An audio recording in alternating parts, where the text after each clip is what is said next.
of ambiguity that took place. No openness came out, and we can comfortably say that the act is purely ambiguous. It is meant to confuse. Initially, it was very clear, but later was meant to confuse Kenyans.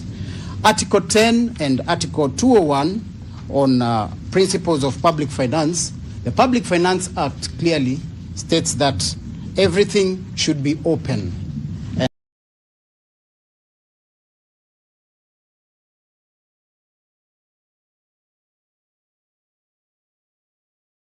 Should be open, and there should be no opaqueness in anything.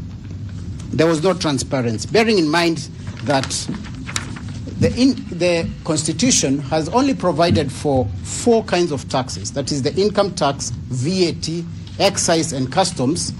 We are blind to where this housing, affordable housing levy, should be allocated. Fine. The legislators are saying, or the respondents are clearly saying, that there is Article 209(2) that allows the creation of additional taxes. The legislators can put in new taxes. But in this case, where can we present the housing levy to? It is not clear. The first respondent, in his replying affidavit in paragraph 24 and 25, alleged that the funds were to be governed by the National Housing Corporation. However, the Act is silent. The Act does not say where the money is going to be taken to. These are a lot of funds. The month of August itself, a lot of monies were deducted from all these people who are seated here and those also in the bench. Monies were deducted from their salaries, but truly the money cannot be accounted for. I wish to now bring to your attention my second point about opaqueness once again. And Section 84 states that the levy shall be deducted from the gross pay of employees. What is gross pay? What is gross pay? The fourth respondent has attempted through an instrument which I would call a public declaration or a roadside declaration that gross pay is 1, 2, 3, 4 things. There is nowhere in the Income Tax Act that this has been properly defined. There is nowhere gross pay has been defined. In that case, the public finance management legislation states that there should be clarity, and the purpose is to collect as much as possible. We can tell the reason why the Finance Act put in the affordable housing is purely just to collect money, monies that cannot be accounted for. Therefore, we can say no accountability, despite the fact that we want to collect as much using the ambiguous methods of collecting cash. I'll rely on my bundle of documents on paragraph 24, Republic versus Commissioner of Domestic Taxes. And my Lord,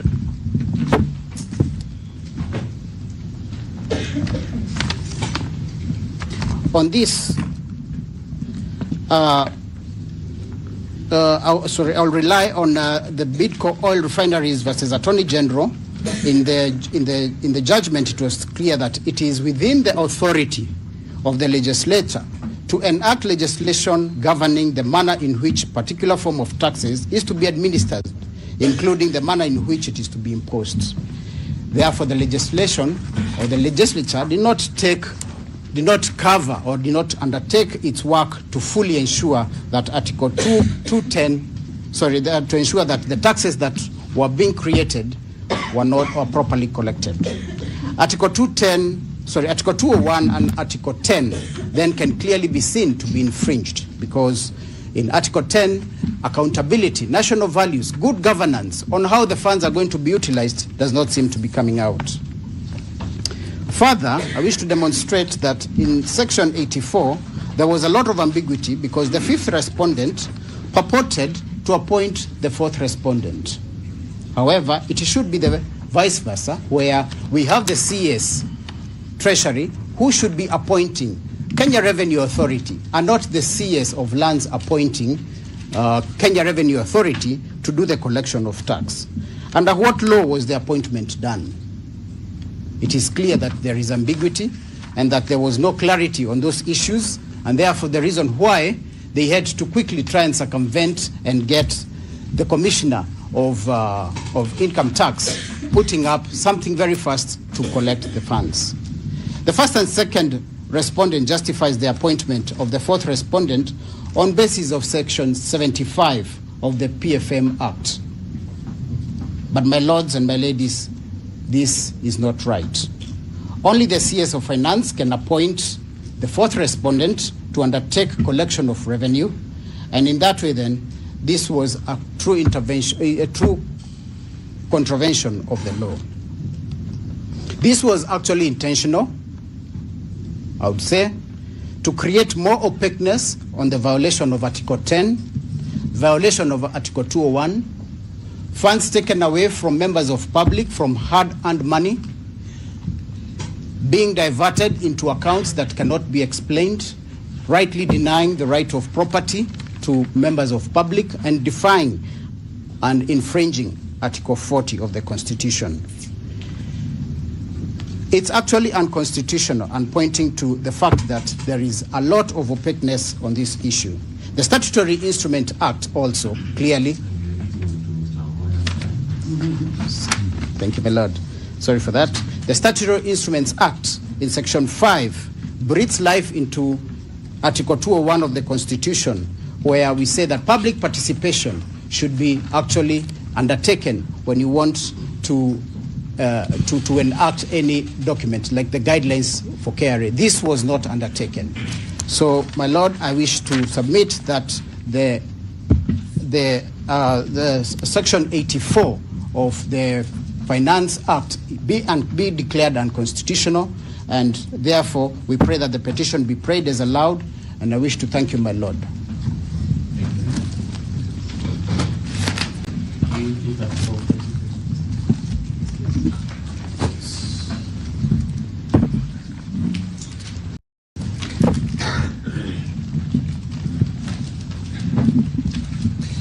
May it please my lord, my lady, my name is Ongoya.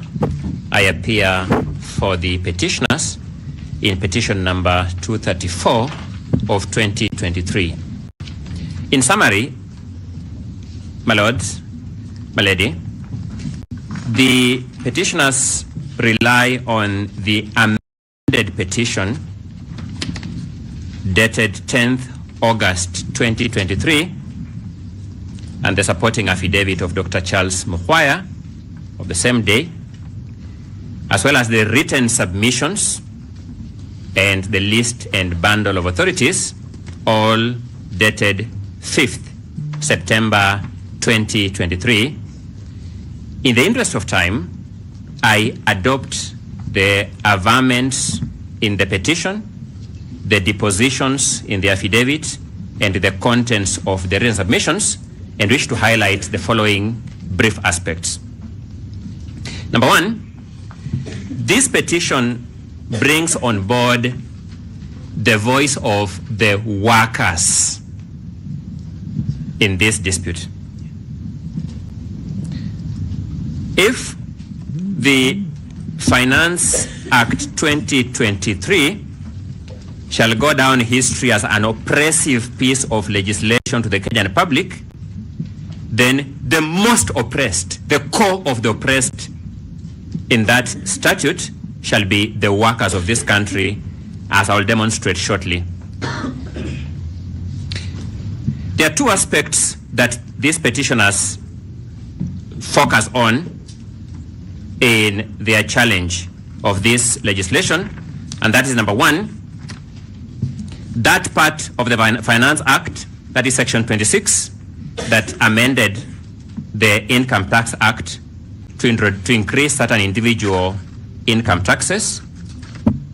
And number two, Section 84 of that Act, which amended the Employment Act at Section 31B, so by introducing Section 31B. Allow me, my lords and my lady, to begin by laying the constitutional basis of this challenge, I will start with Article 19, Clause 3B of the Constitution, which provides that the rights and fundamental freedoms in the Bill of Rights do not exclude other rights and fundamental freedoms not in the Bill of Rights, but recognized or conferred by law, except to the extent that they are inconsistent with this chapter. That clause, paragraph C, which provides that those rights and fundamental freedoms are subject only to the limitations contemplated in this Constitution. It follows, therefore, that the rights of workers that are provided for in, among other statutes, the Employment Act, form an integral part of the Bill of Rights by instrument of Article 19, Clause 3, Paragraph B of the Constitution. And therefore, if one wants to limit the rights of workers as set out in the Employment Act, they must comply with the criteria for limitation that is spelled out in Article 24 of the Constitution. And this is what then Parliament does in enacting Section 84 of the Finance Act. It amends the Employment Act by inserting Section 31B, which provides that notwithstanding the provisions of Section 32A, B, C, and D of the Act. This is a very egregious part of this statute, because this is what the statute does. Section 32A, B, C, and D of the Employment Act removes certain persons from the application of the Employment Act. It says if people employed under the Armed Forces Act, under the Prison Service Act, and the National Police Service Act, that act, the Employment Act, does not apply to them. What Parliament does in the Finance Act is to bring them back to the Employment Act for the limited purpose of taxing them. It says we shall bring it, notwithstanding sections 3, 2, A, B, 7, we shall bring you back for the limited purpose of levying the housing levy on you. Then disapply the rest of the provisions of that act in terms of the other rights of employees to you. It's the only statute I know, my Lord, that imposes only obligations on a subject and expressly denies them corresponding rights under the same law. That is the Finance Act that is being litigated before you today. But in the interest of time, what is the net effect of these two provisions that we have singled out? The Trade Unions Congress appeared before Parliament and has come before you and said, look, there is Section 19 of the Employment Act that ring fences, that protects wages and incomes of employees from unregulated deductions. All of them, including statutory deductions like taxes. And it says, okay, we are going to allow the following categories of deductions. But it says, whatever you do as the deducting agency, the employer, if you may, do not effect deductions on the salaries of an employee so as to leave an employee with anything less than 1/3 of his income. So the Trade Unions Congress goes before Parliament and says, look, if you wantonly introduce new taxes targeting employees, as you have done in Section 26, increase the Income Tax Act for certain bands of employees, and through introduction of Section 31B of the Employment Act, introduce a new tax, the housing levy, what you do is that you are adding them to the existing deductions, and the employer has no choice over these ones. Address yourselves to that question. Apply your mind to it, that what is the effect of these consequential amendments to the protections under Section 19 of the Employment Act. My learned colleague Ochel Dudley summarized for you what the Parliament said. It said that invitation is rejected. Why? Are you saying that it's nonsensical? It makes no sense completely. Are you saying that when stakeholders tell you that apply your mind section 19 of the Employment Act, they are being irrelevant in the considerations that they are inviting you to apply? It's that kind of arbitrariness where an invitation of this nature is rejected by a wave of the hand with no reasons supplied that delve a debilitating blow on the constitutionality of these provisions of the Finance Act. They render provisions on public participation illusory. They have no effect. My clients at least expected reasons on why these invitations take into account the provisions of Section 19 of the Employment Act were not taken on board. But more importantly, when we bring the matter before this court, what do the respondents tell this court in their replies? They say no. The duty to ensure Section 19 is complied with is not that of we the lawmakers. That's a complete violation of Articles 20 and 21 of the Constitution that make it the obligation of every person to ensure respect for rights and freedoms. So it says it's not the obligation. It is the obligation of the employer. And two, it is for the employees, that's what they are saying in their responses before you, to go and negotiate with the other lenders, the people they owe the Shylocks, to rearrange their deductions so that they remain within that minimum 30% rule. It is not the obligation of Parliament to take that into account. I submit respectfully that the state's obligations to protect its citizens was highly compromised by that attitude on the part of the lawmaker as they made this law, and on their part as they responded to the petition before this court. Allow me to also address the impact of Article 24, Clause 2A of the Constitution on the matters before you. Article 24, Clause 2, Paragraph A, provides that despite Clause 1, that is the clause on how rights can be limited, a provision in legislation limiting a right or fundamental freedom in the case of a provision enacted or amended on or after the effective date, as is the case with the Finance Act here, is not valid, that's what I'm emphasizing, unless the legislation specifically expresses the intention to limit that right or fundamental freedom and the nature and the extent of that limitation. We submit that an employee has proprietary interest in his income. An employee's income is an employee's property, duly acquired after laboring for the period of labor for which he is paid. For the lawmaker to enact provisions in the nature of Section 26 of the Finance Act and Section 84 to take away a part of that property, by law, compliance must be had to Article 24, Clause 2, Paragraph A of the Constitution. We invite you to look at that law, and you will realize that in terms of the bill, the proposal to enact that law in the nature of the bill, it lacked that specificity in terms of specifying that it intended to limit employees' property rights within the meaning of Article 40 of the Constitution. And what the Constitution says is that if that happens, then that legislation is not valid. It's against this background that the petitioners in petition number A234 invite you to declare that sections 26 and 84 of the Finance Act are invalid and of no effect, and to strike them out accordingly.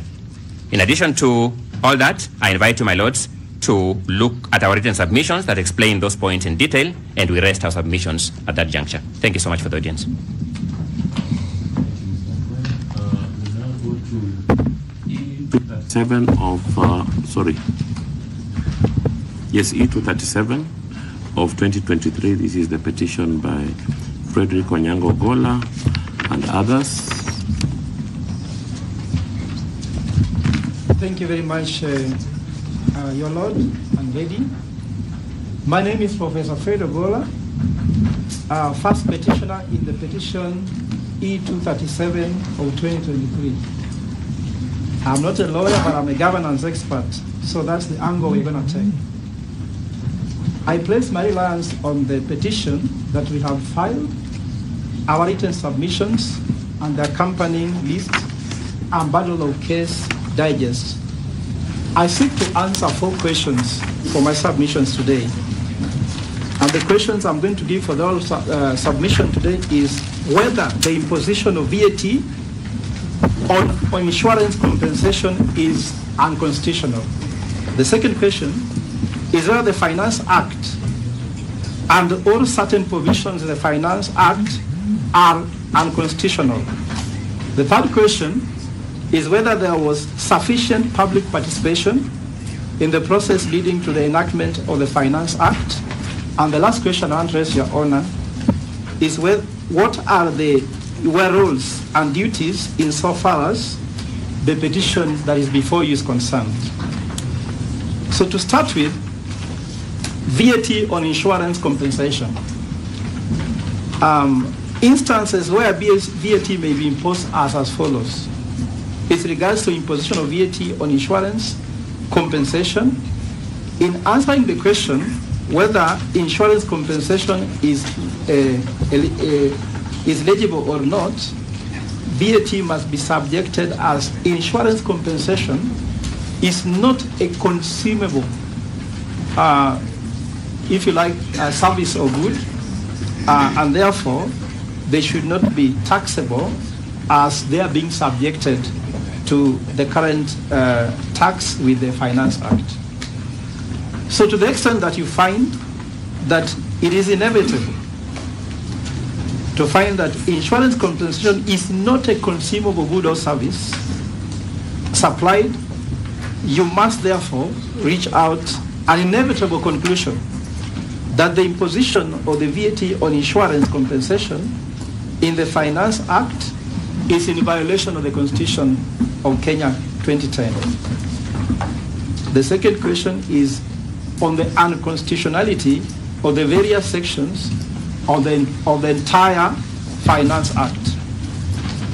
In addressing you on this issue, my lady and lord, I submit that your duty and obligation under this issue is so far as the case of the petitioner is concerned, is to interpret the Constitution and apply the Bill of Rights. In applying the Bill of Rights, you are mandated and obligated to adopt an interpretation that most favors the enforcement of a right or fundamental freedom contained in the Bill of Rights as directed in Article 23, Clause B. You are also additionally required to utilize and apply the constitutional principles on interpretation of the Constitution under Article 259, which requires you to interpret the Constitution in a liberal and purpose approach in a manner that protects and promotes the purpose and principles of the Constitution. Your Honor, I'm not just a consequentialist where consequences determines what people should do, because that is a happy path. But more specifically, we have to say that we submit that we have to look at the two parts where we talk about both purpose and the effect of any legislation, because sometimes the effect can be good, but the purpose is lost. What then was the purpose of the Finance Act? By its name, it's an act that helps the government raise finances to cater for its budgetary expenses for financial year 2023-2024. The petitioners, in the petition before you, is agreed by the effect of the said act on the Constitution, which I now proceed to address you as follows. 1, all of us in this room might know that it's been stated that this Finance Act was the most popular act in the history of Kenya. Without evidence, I don't want to go there, but all we know is that it was least intellectually debated, as my colleague said, reject, reject, reject. There was no intellectual discourse. So on the public participation, on the face of the petition that is before you, we have shown and demonstrated that the certain sections of the Finance Act were amended when the Act was still a bill before the floor of the House of the third respondent, that's the National Assembly. Honorable members of the court, public participation is a constitutional requirement under Article 10, Section 2 of the Constitution. Consequently, I invite you to find that the extent that the impunch clauses, which we have stated, were introduced to the bill and are not subjected back to public participation, in their express view, the said sections are violative of the constitutional principle of public participation, which serves the purpose of informing the public of what is expected and to their concerns and fears. The second one, on discriminatory nature of the housing levy in contravention of Article 27 and 43 of the Constitution of Kenya 2010. My lords and ladies, the housing levy as passed under the Finance Act requires mandatory contributions from both the employer and employee. It means, therefore, the right to housing provided for under Article 43, Section 1 of the Constitution of Kenya 2010. The effect of this is that only the persons who are employed will have the benefit of being able to have the right under Article 43, Section 1 of the Constitution enforced. Only persons who are employment, thus violation of constitutional rights, principle of non-discrimination on the grounds which is contrary to Article 27, Section 4 of the Constitution. My lords and ladies, as I finish my submissions, which of course you see is precise, I would like to urge you not to bury your head from the issues affecting Kenyans, like the Court of Appeal did at the Supreme Court already. Just do the right thing. Don't be scared of the injustice already done by the higher courts, because we believe that from the low courts you can get justice, and sometimes justice appears as you go the sky above. And I would like to plead to you that you might be able to consider the plights of Kenyans who are suffering in these taxes as being listed here in many ways, and the inconsistencies in it that we make before you. With those few remarks, I urge you to allow the prayers sought in the petition number E237 of 2023 as prayed. I thank you, my lady and lords, for listening. Thank you. Thank you very much. There was a Mr. Jerry Owor in the same matter. Yes, he was in the same petition. Okay, since he's not here, we move on to the next.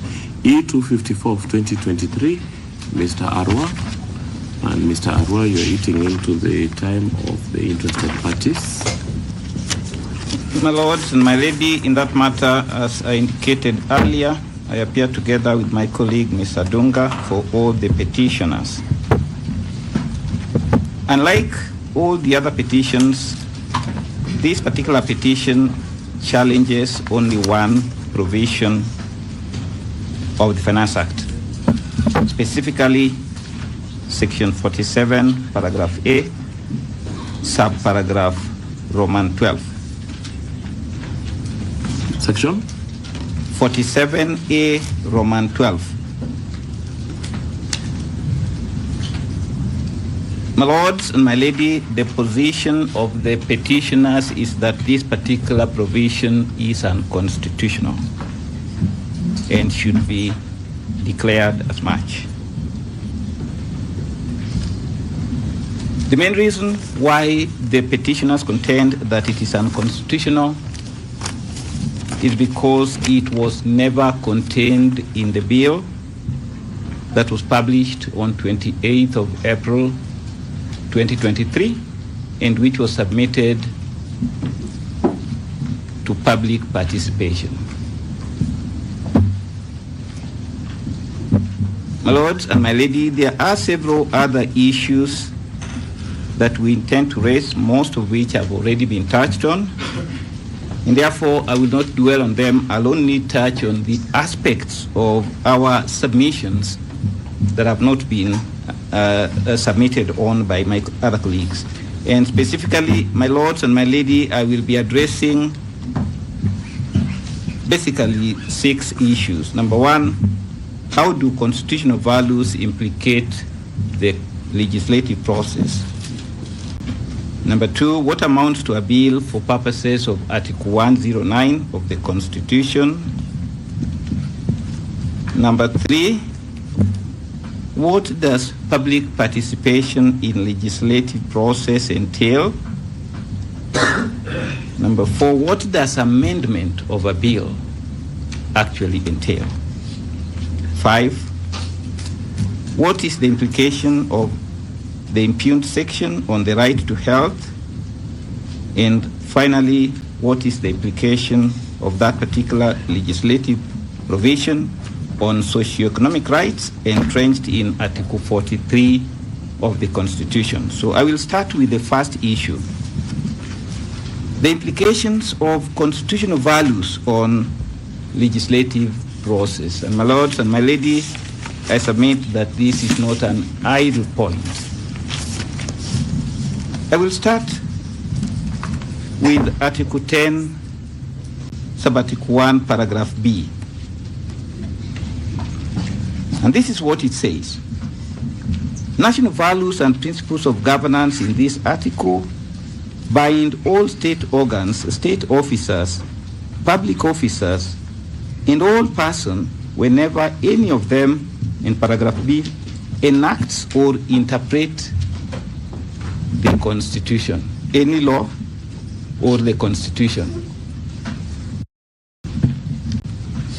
My lords and my lady, the substance of my submission is that these constitutional values bind Parliament. And every step they take in the legislative process must take into account these values. Specifically in relation to Section 47 that we are complaining about, it is admitted by all respondents that it never featured in the bill. And if you read Paragraph 10 of the affidavit sworn by Samuel Njoroge on behalf of Parliament, he clarifies, my lords and my lady, that when the bill was at the committee stage, some proposal was presented to the committee. And it is this proposal that was eventually passed into law. Essentially admitting, my lords and my lady, that this proposal was introduced on the floor at the committee, at the third reading stage, And that, my lords and my lady, you will see in Paragraph 10 of the affidavit sworn by the Speaker of the National Assembly. So the question, therefore, is whether a bill, a proposal which is introduced at that late stage can be enacted into law without being taken back for public participation. And our submissions, my lords and my lady, is that it is not possible. And it's important to note, my lords and my ladies, that Parliament was very much aware of that.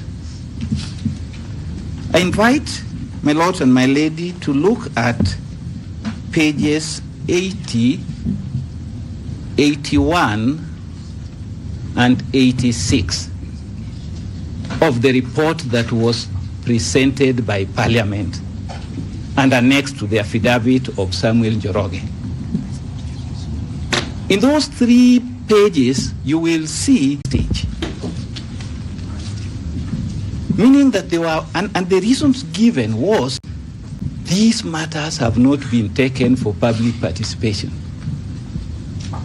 So what we see here, my lords and my ladies, is a situation where Parliament selects which new proposals to enact into law and which new proposals to reject for failure to comply with public participation.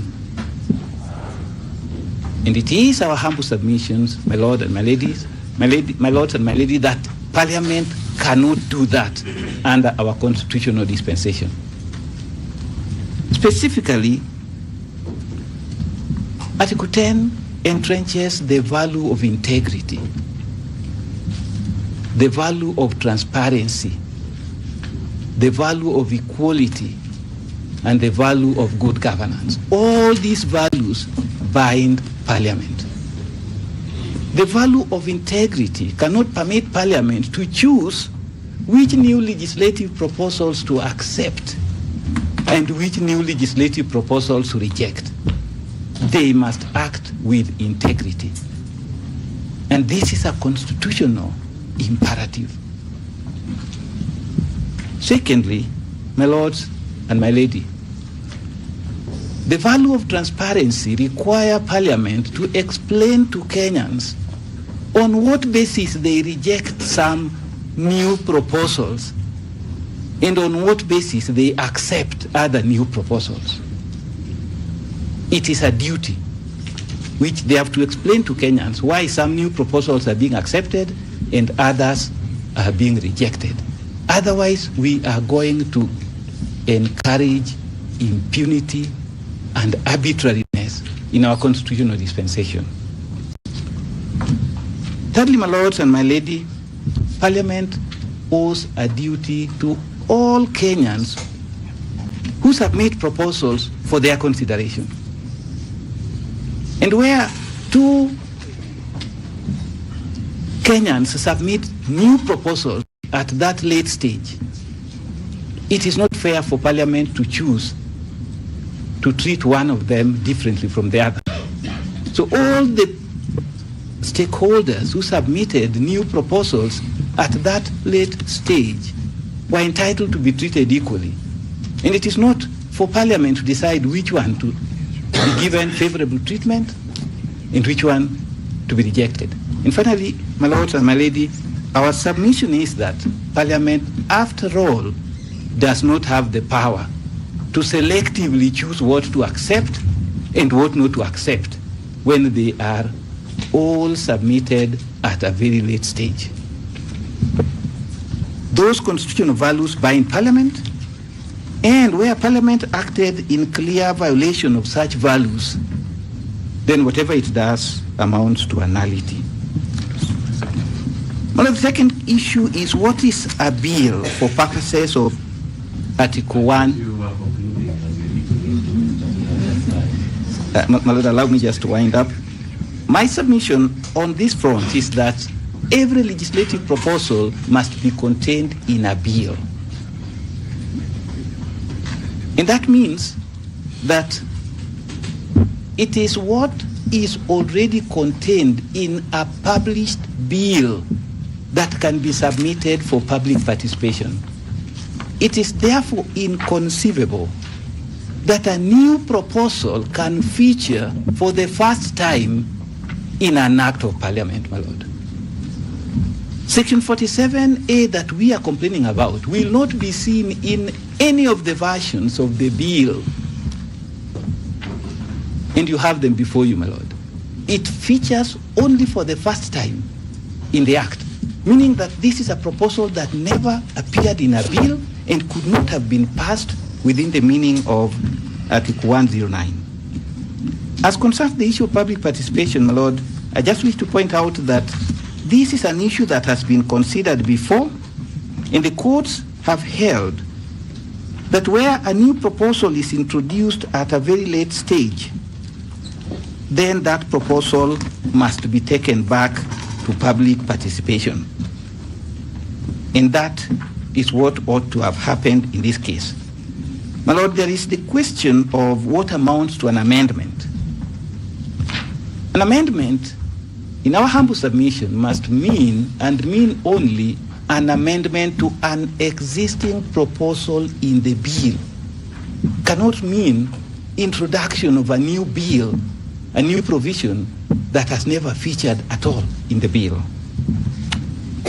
My lords and my lady, therefore, it was not possible for this particular provision to have been introduced by way of amendment. And that is the same with other provisions, my lord, that my colleague, Mr. Molo, had referred to, all the 25 of them.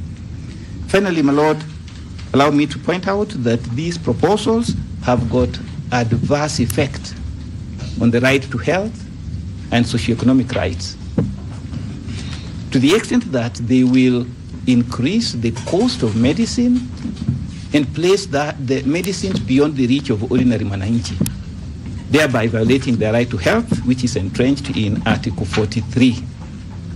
It is also going to make it very difficult for our pharmaceutical manufacturers to compete favorably with other global manufacturers. Now, on this point, my lord, we are aware that Parliament can pass legislations that limit fundamental rights, but they must meet the requirements of Article 24. And our submission is that that consideration never featured at all. My lords and my lady, for those reasons, we humbly urge this honorable court to allow our petition and grant the order sought. Thank you.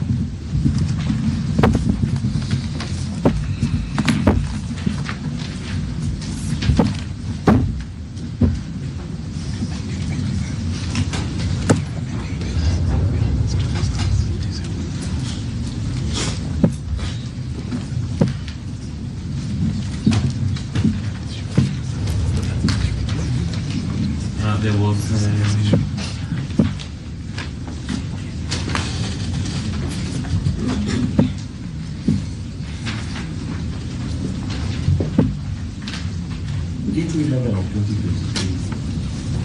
and you have now I'm guillotine. We are on guillotine mode. We only have half an hour and Mr. Mtata must be heard. Yes. Mr. My name is Nyayo. I appear for the petition 211. The petitioner is one Mr. Peter Odiamba Agoro.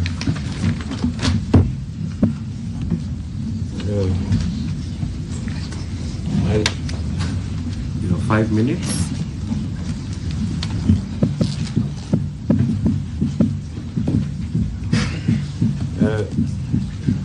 My Lord, we bring our submissions in support of the petitioner's petition, which was dated on 23rd June 2023 and later amended on the 29th June 2023. The petitioner's petition was to the effect that the Finance Act was not subjected to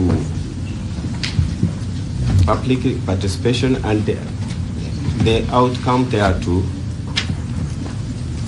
when the public were interviewed, the outcome thereto was not considered, because basically it was rejected on a greater percentage, and for sections that got assent of some members of the public are not the same that were eventually passed into the law. The petitioner relies on Articles 1, Article 2, Article 10, 19, 22, 23, 159, 162, and of the Constitution and invokes all the constitutional provisions which are stated. The prayers sought in the petition are that the act be declared to have been procedurally introduced, and it is unconstitutional and null and void. The further requires that the first respondent be compelled to amend the Finance Act, to put it back to the public and have it amended to go in tandem with the Constitution of Kenya. That another prayer is that it is the act is in violation of the Constitution of Kenya, especially Articles 10 and 47 of the Constitution of Kenya. There is the introduction of the 16% of fuel prices, which was introduced by April. Such be declared null and void, and the same be suspended. The petitioner has pointed out these specific provisions that as to Section 52 specifically of the Constitution Act violates the rights to property which are spelled in Article 40 of the Constitution. Article 40 of the Constitution, my lord and my ladies, provides that the property is protected and jealously so protected, but the Act goes against such protections, breaks through to collect revenue from what was not actually introduced to anybody, to the public, and the public did not actually assent to the same. We have a question which we shall require that our petition answers is whether the respondents failed in their duty on the rule of law and protection of the Constitution. As provided, the respondents failed to protect the Constitution, they went against the rule of law, and it is a danger to the society which is protected under the Constitution. My Lord,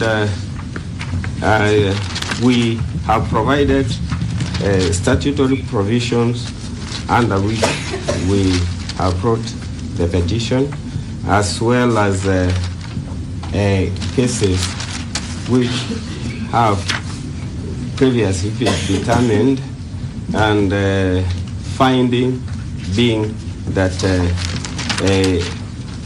what was taken through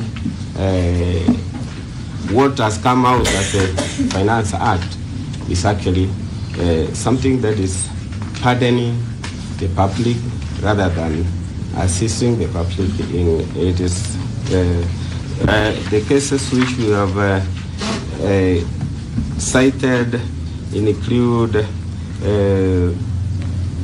Cohen's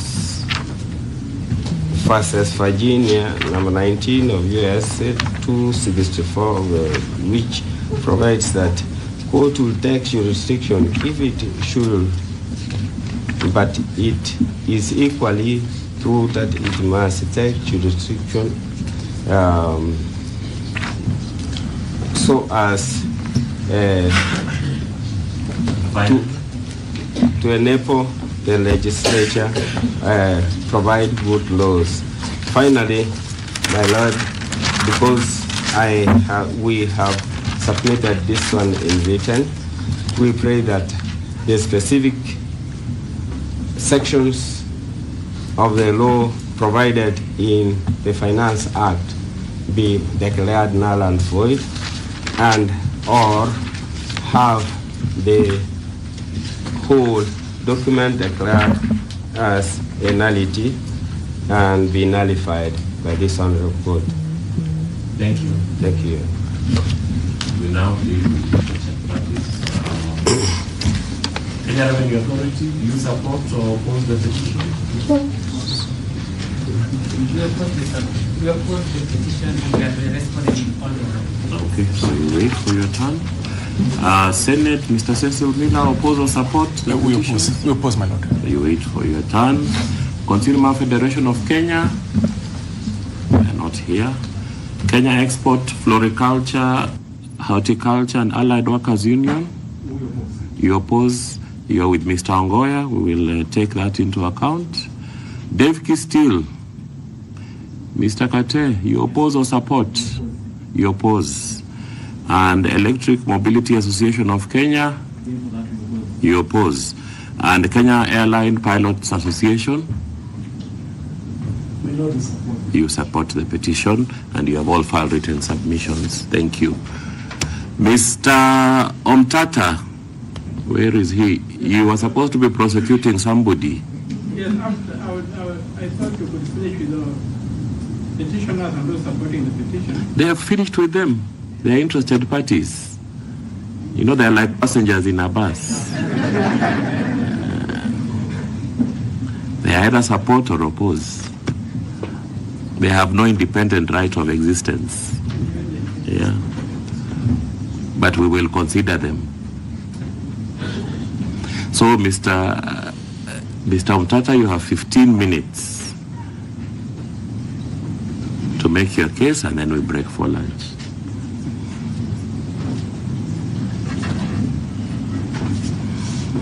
And where is the alleged contemner? He should be standing somewhere with police so that he doesn't run away. Come and stand here so that we all see you and so that you can hear the accusations being leveled against you. Are you represented? Yes, I am, my lord. Good afternoon. Yes. Mr. Hassan Nura. With the? My name is Isa. Yes. Okay. And you're ready to proceed? I'm ready to proceed. You filed all your documents? Yes, I filed my response. Okay. I filed my list of authorities. Okay. So sit down. Mr. Umtata, make your case. My lords and my lady, I just checked with my time. I think I have 24 minutes that were allocated to the... Because as I told you when we started, we thought we were young, engaging old. We have actually sat here without a break. I'm guided, my lord. Yes. Yes, my lord. The application is dated the 4th day of July 2023.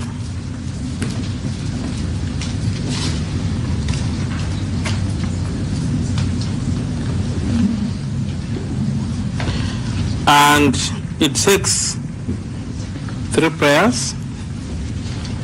Prayer A is that the Honorable Court be pleased to cite Mr. Daniel Kipto Bargoria, the Managing Director of the Energy and Petroleum Regulatory Authority, for contempt of valid orders of this court issued on 30th June 2023, which were duly and effectively served on him electronically on the same date and physically on 3rd July 2023, and consequently commit him to jail for such a period not exceeding 6 months or such a period of time as this honorable court may deem fit, and all proper as would be sufficient to punish the contemnor.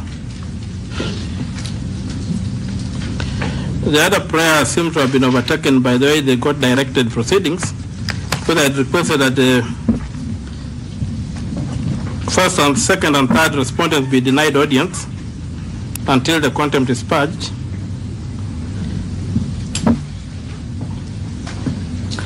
I also prayed that the costs be granted in this petition. I've laid out the grounds of the contempt. It's not in doubt that the High Court issued orders suspending the Finance Bill, the Finance Act, initially ex parte and later inter partes. After the issuance of those orders, which were very, very widely canvassed in in media, both the press and social media, the electronic media, the contemnor proceeded to implement the suspended act by issuing an advisory, raising the prices of petroleum products as contained in the Finance Act 2023, which had been suspended. It was within his knowledge that the act had been suspended. The order was served on him. I even took the extra step of looking for his mobile phone contact, which I got, and we engaged in a lengthy discussion which I've attached as evidence on this application. I've also attached a certificate to comply with the Evidence Act of the equipment I used. I also have an affidavit of service confirming service of the orders on the organization which the contemnor heads. All these efforts, Your Lordship, amounted to nothing. For him, the court had no authority to suspend the act, and he was not going to abide by the orders of the court. So, my Lord, this court has inherent jurisdiction to punish for contempt of its orders, even in the circumstances whereby the Contempt of Court Act was voided by this court. It still contains that power. And the authority of the courts, my Lord, is something that cannot be negotiated or ignored, because as the custodians of the Constitution, if somebody ignores a court order, then it's basically overthrowing the Constitution. So, my Lord, with those few remarks, I pray that Mr. Daniel Kipto Bargoria, who issued the advisory implementing the Finance Act, when the orders issued by this court were still pending, were in force, and had not been suspended as they were later suspended by the Court of Appeal, should be punished according to the law of the land, and also should be used to set an example to others who would be equally minded to think that because they occupy certain offices, they operate above the law. With those few submissions, my Lord, I'll pray on my motion. I'll rely on my motion, hold the contemnor in contempt of this honorable court. Thank you. Thank you very much. We now come to our break. We'll break and come back at 2:15. 2:15. We'll continue now with the rest of this case. Agree amongst yourselves how we will respond to the interested parties. You're part of the Senate, they're not separate. There's only one Senate. So, arrange yourselves and we come and finish. Thank you very much. Let's break.